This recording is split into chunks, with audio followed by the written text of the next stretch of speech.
Majelis Rakyat Papua didorong segera mengajukan permohonan uji formil Undang-Undang Nomor 2 Tahun 2021 tentang perubahan kedua atas Undang-Undang Nomor 21 Tahun 2001 tentang otonomi khusus bagi Provinsi Papua di Mahkamah Konstitusi.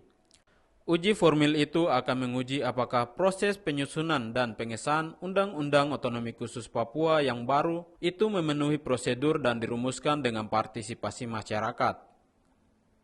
Hal tersebut disampaikan Direktur Eksekutif Amnesty International Indonesia, Usman Hamid, selaku pembicara dalam bimbingan teknis bagi pimpinan dan anggota Majelis Rakyat Papua yang diselenggarakan di Sentani, Ibu Kota Kabupaten Jayapura, 2-4 Februari 2022. Usman menyatakan Undang-Undang Nomor 2 Tahun 2021 tentang perubahan kedua atas Undang-Undang Nomor 21 Tahun 2001 tentang otonomi khusus bagi Provinsi Papua. Perubahan kedua, Undang-Undang Otsus mengubah dan menghapuskan pengaturan sejumlah wewenang khusus yang diberikan Undang-Undang Nomor 21 Tahun 2001 tentang otonomi khusus Papua.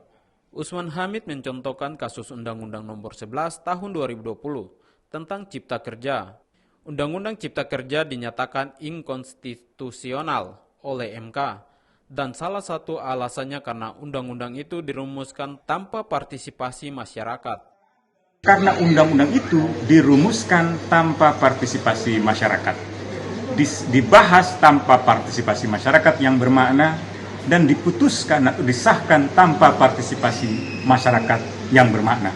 Karena itu Mahkamah Konstitusi berpendapat undang-undang itu inkonstitusional. Nah, alasan inilah yang bisa digunakan sebagai pembelajaran bagi Majelis Rakyat Papua untuk menambahkan langkah hukum yang baru dengan melakukan permohonan uji formil kepada Mahkamah Konstitusi. Selain itu, Ketua MRP Timotius Murib menyatakan pihaknya kecewa karena revisi Undang-Undang Otsus Papua yang awalnya dikehendaki rakyat Papua sebagai jalan untuk memperkuat Otsus Papua justru menghasilkan undang-undang yang memperlemah Otsus Papua.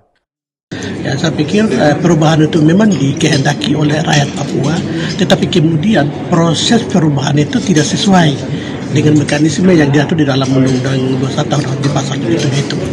Sehingga rakyat Papua merasa tertipu karena awalnya hanya 2 pasal atau 3 pasal saja yang ingin dirubah. Tetapi kemudian dalam mekanisme proses perubahan itu menjadi 19 pasal.